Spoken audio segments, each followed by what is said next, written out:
বগুড়ায় অতিরিক্ত তাপদাহের কারণে বিপর্যস্ত হয়ে পড়েছে জনজীবন। নিম্ন আয়ের মানুষদের পড়তে হচ্ছে চরম ভোগান্তিতে। বিস্তারিত দেখুন বগুড়া প্রতিনিধি আব্দুল মোমিনের প্রতিবেদনে।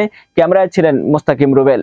বুধবার স্থানীয়দের আয়োজনে বগুড়ার গোকুল তসলিমউদ্দিন উচ্চ বিদ্যালয় মাঠে তীব্র এই তাপদাহ থেকে মুক্তি পেতে বৃষ্টির আশায় সালাতুল ইস্তিসকার নামাজ আদায় করে মোনাজাত করেন মুসল্লিরা। জেলায় সর্বোচ্চ 38.5 ডিগ্রি তাপমাত্রা থাকায় তীব্র গরমে নিম্ন আয়ের মানুষদের ভোগান্তি বেড়েছে চরমে। আবহাওয়া অফিস জানিয়েছে, বৈশাখের শুরু থেকেই বগুড়ার সর্বোচ্চ তাপমাত্রা 37 থেকে 39 ডিগ্রিতে ওঠানামা করছে। বুধবার জেলায় সর্বোচ্চ 38.5 ডিগ্রি তাপমাত্রা রেকর্ড করা হয়েছে। অনেক বেশি আমরা মানুষ, জীব জানোয়ার, পশু পাখি সবাই কষ্ট পাচ্ছি। আর এগুলো দুর্যোগ হয়ে থাকে মানুষের কর্মের ফলের জন্য, পাপের কারণে।